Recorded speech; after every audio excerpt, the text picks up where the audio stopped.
क्योंकि कुछ भी होता रहे वो अपनी दुनिया में मस्त रहेगा, मोबाइल की दुनिया में मस्त रहेगा, टीवी बीवी मस्त रहेगा, उसको समाज का क्रिया का एहसास नहीं होगा। तो समय सबसे ज्यादा महत्वपूर्ण है कि आप पार्टी को, संगठन को अपना समय दीजिए, लेकिन ये समय रोजाना नहीं देना है, ये समय आपको रोज नहीं करना है। लेकिन हाँ, जो बातें आज आपके यहाँ पर मीटिंग में बताई जाएंगी, इन सारी बातों को कहीं भी चौराहे सट्टी में बैठिए, ना के रिश्तेदारी में जाइए, कहीं किसी के घर जाइए, तो बैठ करके उनसे दो चार बोलचाल में जो बातें करते रहनी है, वो बातें भी एक तरीके से गाइडर और मिशन और पार्टी और संगठन का ही होगा। भाई हमारी पार्टी ने हमको क्या दिया, ये हमको जानकारी होनी चाहिए, और अगर हमको जानकारी हो गई तो इसी का प्रचार रोजाना करें। साहब कांशीराम इसको माउथ मीडिया बोलते थे। साहब कहते थे 1-to-1 कनेक्शन, यानी कि आप कुछ बोलिए, उसका सामने वाला सुन करके डायरेक्ट उसका प्रभाव हो रहा है।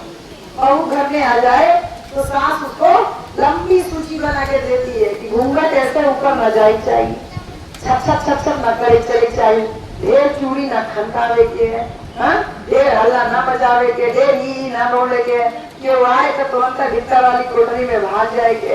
ये लंबा चौड़ा सूची आप लोग हर कदम पे टूटती रहती है ना, ऐसे न करे कैसे न, तो हाथ माई ना सिखाओगी कुछ, बापे घर पे का सीख के आएगी। ई कुल जो बतिया सीखल जाले, ई खाली देखा तो सुनत अपने बोलचाल में बोले कि क्या है न तोड़े के हाउ न करे। तो जैसे ये बोलचाल में 1-to-1 कनेक्शन में सारी बातें आती हैं, तो साहब ने भी बताया कि 1-to-1 कनेक्शन बातचीत में आप लोग अपनी पार्टी संगठन का काम रोजाना कर सकते हो। तो इस काम को करना क्या है, कैसे है, ये बहुत सरल भाषा में आप लोग जानिए। ये जो छोटे छोटे नन्हे मुन्ने बच्चे हैं, जिनको ये नहीं पता कि यहाँ किस चीज की मीटिंग चल रही है, लेकिन फिर भी यहाँ मौजूद है। बहन जी, आप लोग जो जमाना की देखी होगी, जो भले जमाना रहा, तुझे खाए के नहीं मिलत रहा, पहले खाए मिलत रहा, घूस का मकान में हमन रह जात रहा, हमन के मकान नहीं रहा, नौकरी नहीं रही, रुपया पैसा नहीं रहा, कम वो इज्जत सम्मान न रही। ये तो धन्य है कि बाबा साहब डॉक्टर अम्बेडकर आए, जिन्होंने बेड़ियां तोड़ी, हम लोगों के गले में मटका, कमर में झाड़ कर लगा दिया गया। हमको समाज में छी से उठने बैठने तक का अधिकार नहीं था। यहाँ तक कि वो वर्ग जो भैंस चराता था, जो मछली मारता था, जो खेत गोड़ता था, वो तथाकथित ऊंची जातियों के लिए सारे काम करता था। लेकिन एक बार भैंस द्वारे बंधाई गई, एक बार फसल खेत में से कट के घर के अंदर रख गई, एक बार मछली मार के साहब के घर दरवाजे पे पहुंच गई, उसके बाद आपकी हमारी एंट्री उस चौखट पे नहीं होती थी।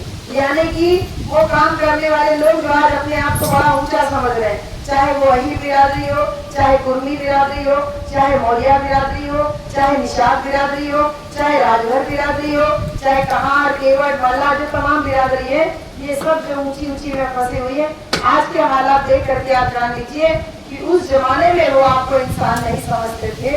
आज संविधान मिला, बेड़ियां टूटी, तो हम सब लोगों को एक बराबर अधिकार मिल गया। लेकिन फिर भी कुछ लोगों की दूषित मानसिकता आज भी चल रही है, जो कि अगर ये पता चल जाए कि आप किस जाति के हो के कथा कह और सुन रहे हैं, तो आपको मारा पीटा जा रहा है, आपके ऊपर पेशाब छिड़क के आपको पवित्र किया जा रहा है। तो सोचे बहन जी, कैसे जमाना से हमारे बाबा साहब खींच के यहाँ तक लेके आने। बाबा साहब बहुत परिश्रम किए, संविधान लिखे, लेकिन संविधान में जो अधिकार दिए, तो उन्होंने कहा कि सरकार को सुरक्षित करने के लिए तुमको संसद के ऊपर कब्जा करना। बाबा साहब उंगली का इशारा करके कहे कि संसद के ऊपर कब्जा करो, अपने आप को राजा बनाओ, तो तुम्हारा हक अधिकार सुरक्षित रहेगा। तो जो सब संविधान लेके झूठ बोलते घूमते हैं, संविधान बचाओ, संविधान बचाओ, कोई किताब नहीं है संविधान कोई चुरा के लेके चला जाएगा बोलते, झूठ बोल रहे हैं संविधान बचाओ, संविधान बचाओ। असली लड़ाई बाबा साहब डॉक्टर अम्बेडकर हमको सिखा के गए कि संविधान बचाना नहीं है, खुद को राजा बनाना है।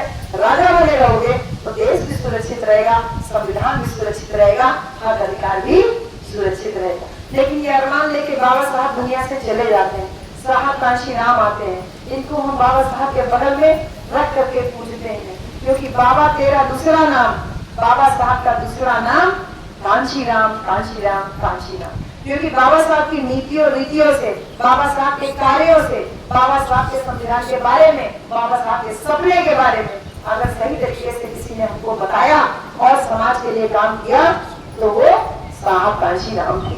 अपनी सरकारी नौकरी से 1967 में इस्तीफा देते थे। जिस जमाने में हमारे समाज के लोग ठीक से पढ़ लिख नहीं पाते थे, उस जमाने में हमारे साहब कांशीराम बड़ी सरकारी नौकरी कर रहे थे, वैज्ञानिक की पोस्ट पे थे, लेकिन नौकरी से इस्तीफा दे देते हैं और गांव-गांव पैदल साइकिल घूम के एक नारा देते हैं, जिसकी जितनी संख्या भारी उसकी उतनी। साहब कहते हैं हमारी संख्या 100 में 85 है, तो जब हमारी संख्या ज्यादा है तो हमारा वोट भी ज्यादा है, तो हमारी हिस्सेदारी भी ज्यादा होनी चाहिए। तो नारा देते हैं जिसकी जितनी संख्या भारी उसकी उतनी हिस्सेदारी। इन तमाम काम को करने के लिए साहब जाने कितने दिन, जाने कितनी रातें भूखे सोए, मुर्दा घाट से मुर्दा आदमी का कोट पहन करके घूमे साहब, कपड़ा सिलवाने भर को पैसा नहीं होता था, कितनी रातें पानी पी के खाली घड़ा में से निकाल के सो जाते थे कि अब जेब में पैसा नहीं है कि 1 या 2 रुपया का बिस्कुट खरीदने। आज तो आप हल्ले से बच्चों को 10 रुपया 20 रुपया काफी बिस्कुट खरीदने के लिए दे रहे हो, लेकिन साहब कांशीराम के पास में एक रात कई गई ऐसी बीत जाती थी कि बिना खाए पिए रहते थे। साहब कांशीराम की एक बार लखनऊ में मीटिंग लगी, आप सब लोगों को ये जानना होना चाहिए, बहुत जरूरी है। लखनऊ में एक बार 2003 में मीटिंग थी बेगम हजरत महल पार्क में, बड़ी मीटिंग थी, 97 की शायद बात है, 2003 की। बड़ी पंजाब से औरतें आई थी, साहब कांशीराम पंजाब के रहने वाले थे, पंजाब से औरतें आई थी। वो लोग पंजाबी औरतें उड़द की दाल और रोटी यही बनाती थी, तो सभी कार्यकर्ताओं के लिए खाना बना था, उसमें उड़द की दाल और रोटी बनी थी।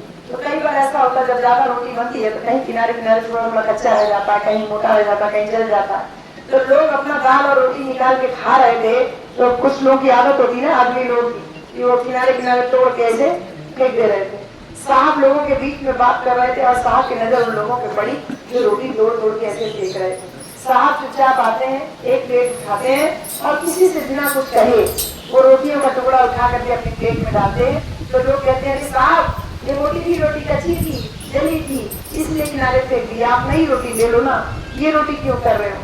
साहब कुछ नहीं बोलते हैं, साहब चुपचाप दाल निकालते हैं और लोगों से कहते हैं ये जमाना वो भी था जब ठीक से खाने को नहीं मिलता था, एक जमाना वो भी था कि घर जहाँ घूर बहाया जाता है वहाँ हमारी बस्ती हुआ करती थी, एक जमाना वो भी था कि घर में कभी अच्छा खाना बन जाता था तो बड़ी जाति के लोग आकर के हमारे खाने को उसमें मिट्टी मिला देते थे, बालू मिला देते थे, अच्छा खाने को नहीं मिलता था। और आज जब मेरे समाज की औरतें अपना परिश्रम दे रही हैं, वो समाज के लोगों के लिए खाना बना रही है, प्याज से रोटी बना रही है, तो तुमको जली मोटी और कच्ची नजर आ रही है, तुम्हारे लिए जली मोटी कच्ची हो सकती है, मेरे लिए मेरी बहनों का प्यार है, मैं इसको चुपचाप वो रोटी के टुकड़े से जो सब्जी दाल में डुबो करके उसको खा लिए।